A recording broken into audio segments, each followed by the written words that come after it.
The starting point of any entrepreneurial journey is कि आप कौन सी प्रॉब्लम सॉल्व कर रहे हैं। हुँ। तो जब मैं पूछता हूँ किसकी प्रॉब्लम, तो कहते हैं सोसाइटी की। तो शुरू तो हर वेंचर सोसाइटी के लिए होता है। अगर आप एक सीड को सहारा में जाके वो करेंगे और बोलेंगे एक मग पानी डालूँगा तो पेड़ नहीं उगेगा। हम्म। आपको रोज़ उसको पानी डालना पड़ेगा, उसको प्रोटेक्ट करना पड़ेगा, दूसरे लोग से भी पानी लाके डलवाना पड़ेगा।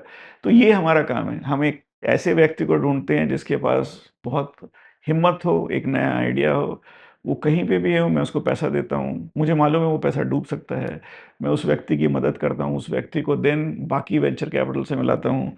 वेंचर कैपिटल को अश्योर करता हूँ कि देख भाई तेरे लिए दूर है पर हम लोग हैं वहाँ पे, हम देखेंगे, अपना पैसा भी प्रोटेक्ट करेंगे, आपका भी करेंगे और इसलिए it becomes N extraordinary effort hmm. And that is really what impact investing is कि आप वो काम करें जहाँ पे आप अलग खड़े हों।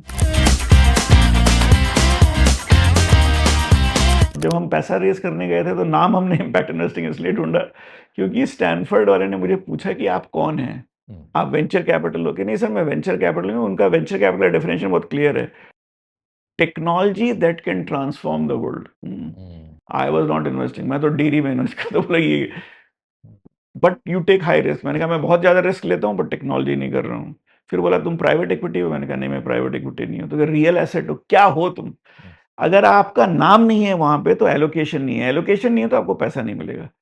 ये जब मुझे समझ में आया तो मुझे लगा कि अगर हम लोग अपने आप को एक नाम नहीं ईज़ाद करेंगे और उस नाम को उस लाइन में नहीं डालेंगे तब तक हमको पैसा नहीं मिलेगा। हम्म। तो इम्पैक्ट इन्वेस्टिंग का डिस्कवरी फिर मैं रॉकफेलर फाउंडेशन के पास गया, उनके साथ बात करके हमने बेलाजियो रॉकफेलर का एक सेंटर है, वहाँ पे एक मीटिंग हुई।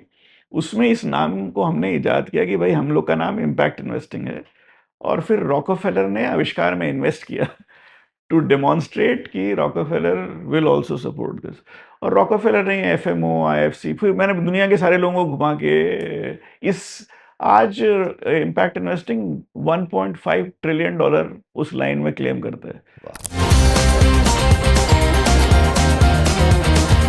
जब मैं शुरू किया तो मेरे को समझ में नहीं आया मैं पैसा मांगू कैसे। मैंने तो कभी जिंदगी में पैसा मांगा नहीं था।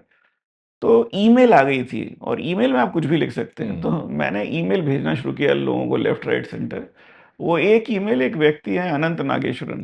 हम्म। अभी आप लोग सब लोग जानते होंगे, उस वक्त कोई नहीं अनंत को कोई भी नहीं जानता था, मुझे भी कोई नहीं जानता था, अनंत को भी नहीं। अनंत उस वक्त सिंगापुर में रहते थे, अभी तो चीफ इकोनॉमिक एडवाइजर हैं प्राइम मिनिस्टर के। वो अनंत के पास गए, अनंत ने मुझे फ़ोन किया। उसने बोला तुम बोल रहे हो कि मैं तुम्हें पैसा दूँगा, तुम लोगों को दोगे, गरीब लोग आगे बढ़ेंगे और फिर तुम वापस पैसा लौटा भी दोगे। हम्म। मैंने कहा हाँ, सॉर्ट ऑफ। तो अनंत ने बोला तुम सिंगापुर आ सकते हो? मैंने कहा मैं सिंगापुर तो आ सकता हूँ लेकिन आने-जाने का पैसा नहीं है। मेरे पास तो जितना पैसा था 20-22 हज़ार रुपए की टिकट आती थी। तो अनंत ने बोला अगर मैं टिकट भेजूँ तो तू आ जाएगा? तो मैंने कहा हाँ, आप टिकट भेजोगे तो मैं आ जाऊँगा लेकिन रहूँगा कहाँ पे? हम्म।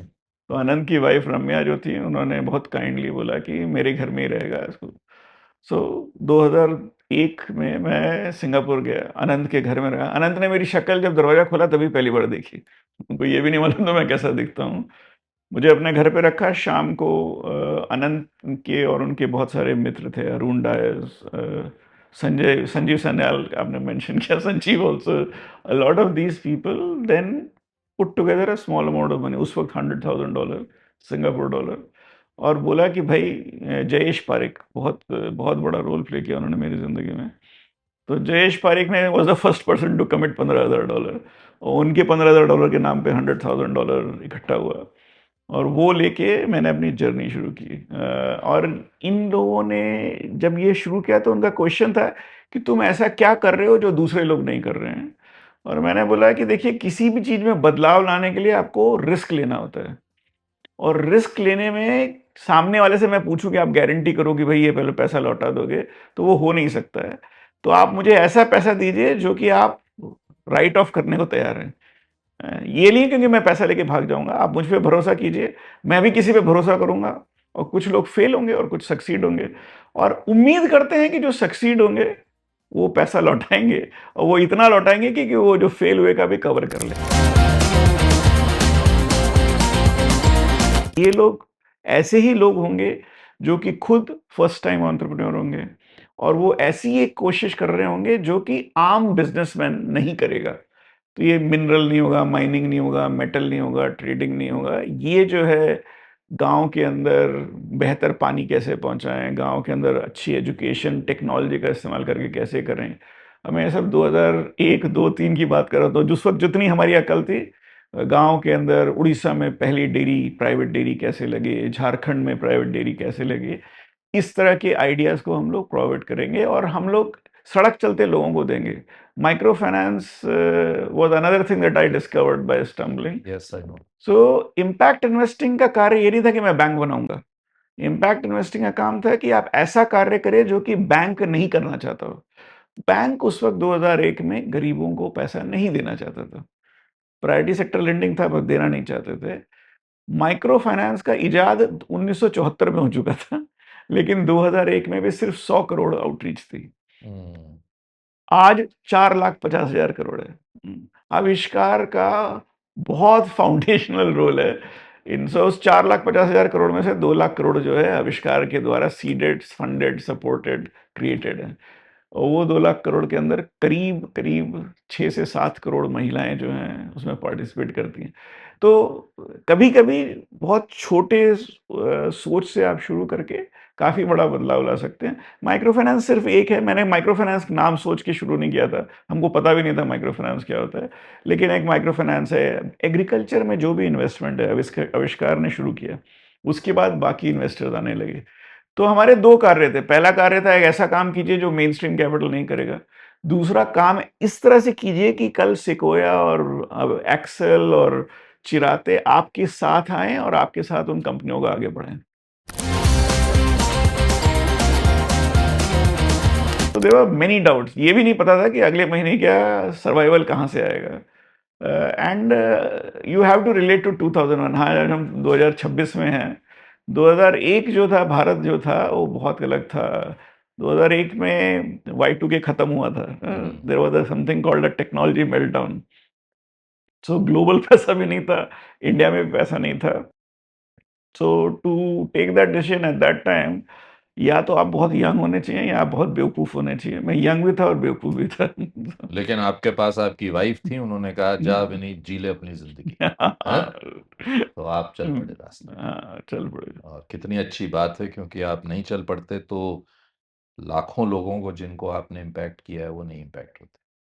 कई बार जिंदगी में, शायद जंगल में भी आपने यही देखा होगा, नेचर में, कि रास्ता निकल आता है कभी। हाँ, तो वो मेरा पर्सनल बिलीफ है कि अगर आपका क्लैरिटी ऑफ थॉट हो, यानी आपकी सोच अगर सही है और अगर आप कमिटेड हैं, तो फ़ियर जो है अगर आपके दिमाग में नहीं है, तो यू नेवर गेट फॉग्ड, आपको सामने कोहरा नहीं आता है।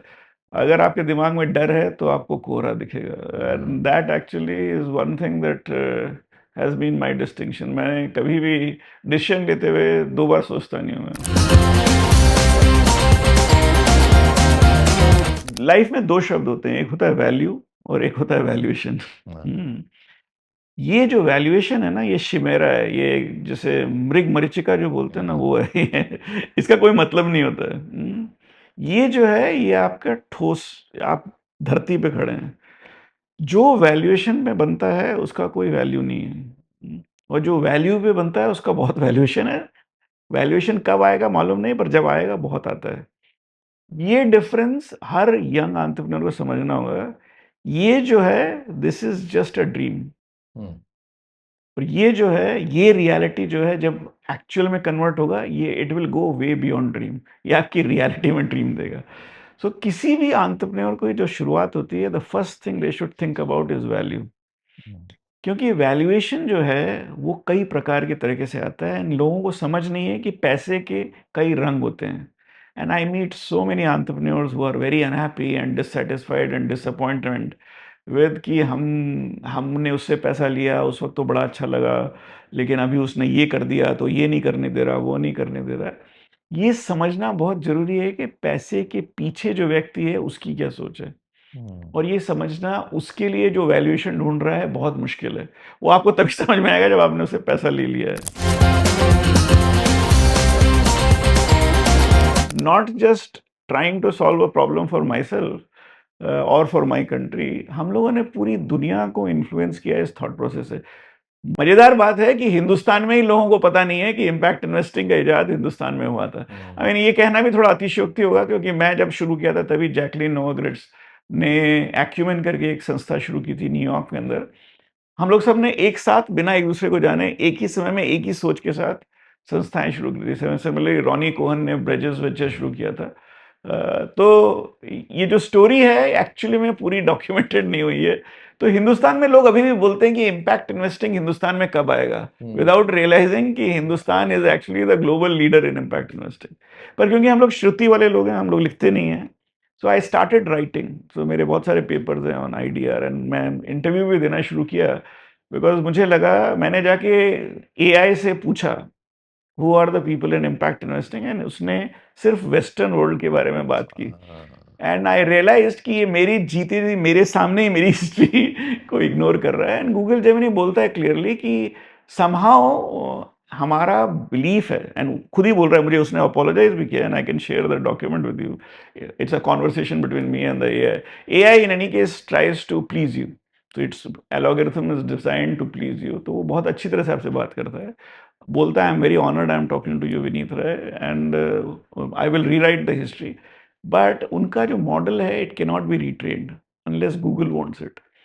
सो वो उनके हिसाब से Anthony Bugglevine and Ronnie Cohen are the founders of impact investing, क्योंकि ऑक्सफोर्ड में और अदर जगह पे ये डॉक्यूमेंटेड है, and they only pick their information from there.